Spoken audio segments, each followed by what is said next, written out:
Narito na ang Veritas Editorial, ang paninindigan ng Veritas 846 sa mga napapanahong usapin sa bansa. Pakinggan si Reverend Father Anton C.T. Pascual, ang radyo ng simbahan. Veritas Editorial. Mga kapanalig, kapayapaan sa sanlilikha ang hamon natin sa ating editorial.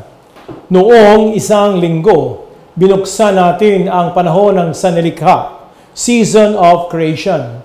Ipinagdiriwang ng simbahan ang panahong ito mula sa unang araw ng Setyembre hanggang sa ika-4 ng Oktubre, kapistahan ni San Francisco ng Assisi, ang patron ng mga hayop at kilalang tagapagtaguyod ng sanglilikha.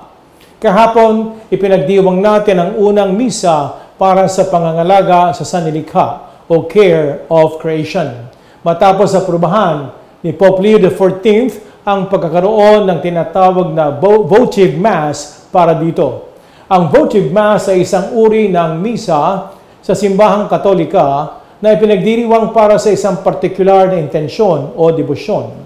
Sa pagtitipon ng Catholic Bishops' Conference of the Philippines noong Hulyo, napagkasundoang ganapin ang votive mass for the care of creation sa bansa sa unang linggo ng Setyembre. Layunin nitong sama-sama nating pasalamatan ng Diyos sa biyaya ng sanlilikha at panumbalikin ang ating misyon bilang mga katiwala ng ating tinatawag na common home. Ang Season of Creation ay hindi lamang para sa mga Katoliko. Iba't ibang Kristiyanong mananampalataya mula sa maraming dako ng mundo ang kaisa natin sa pagdiriwang nito. Patunay ito, kapanalig, na universal na suliranin ang pagkasira ng kalikasan at pagyurak sa dangal ng sanlilikha. Ibig sabihin, lahat ay apektado sa pagtangis ng sanlilikha. Wala itong pinipiling relihiyon o kasarian o edad o pati lahi. Daman-dama nga ang pagkasira ng kalikasan na pinatindi pa ng climate change. May mga bansang lumulubog na dahil nga sa pagtaas ng sea level kagaya ng Tuvalu, Marshall Islands at Fiji. Nakakaranas naman ang mga bansang katulad ng South Sudan at Somalia sa Africa ng matinding tagtuyot. Dito nga sa Pilipinas, maliban sa mga matitinding panahon ng tag-init, mas malalakas na bagyo ang nararanasan natin taon-taon.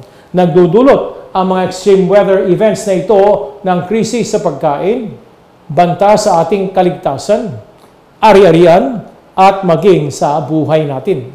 Sa kabila ng mga ito, kapanalig, matagal ang tugon ng buong mundo sa climate change. Kahit may mga pandaigdigang pag-uusap sa pamamagitan United Nations Framework Convention on Climate Change, abay patuloy ang pagsusunog natin ng fossil fuels para lumikha ng enerhiya.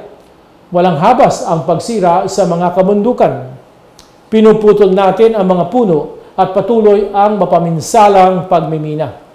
Nawawala ng tirahan ang maraming hayop at halaman na nauuwi sa pag-extinct ng ilan.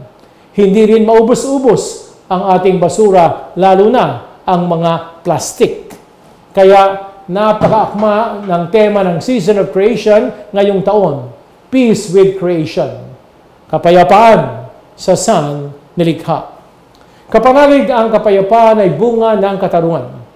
Sinasabi sa Isaias 32, ang bunga ng katwiran ay kapayapaan, at ito ay magdudulot ng katahimikan at pagtitiwala magpakailanman. Ang bayan ng Diyos ay mamumuhay sa isang payapa, ligtas, tahimik na pamayanan. Hindi magkakaroon ng kapayapaan kung walang katarungan o hanggat may mga nilikha ang may kapal, tao man o kalikasan na niyuyurakan ang dangal. Kapanalig, binibigyan diin sa mga panlipunang turo ng Santa Iglesia o Catholic Social Teaching na ang kapayapaan ay kailangang linangin araw-araw ng may pangahangad na tuparin ang kalooban ng Diyos na buhay. Mangingibabaw ang kapayapaan kung pipiliin natin ito at kung tutupdin natin ang tungkulin nating itaguyod ito. Kaakibat nito ang pagtiyak sa karangalan ng sanlilikhang nagbibigay puri din sa Panginoon. Kapag hinahayaan nating masira ang kalikasan, nagiging bahagi tayo ng kawalang katarungan. Kung walang katarungan, magiging mailap din ang kapayapaan.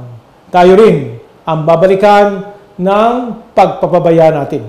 Kaya kapanalig, ang season of creation ay hindi lamang tungkol sa mga seremonyang idinadagdag natin sa ating mga gawain bilang mga Katoliko.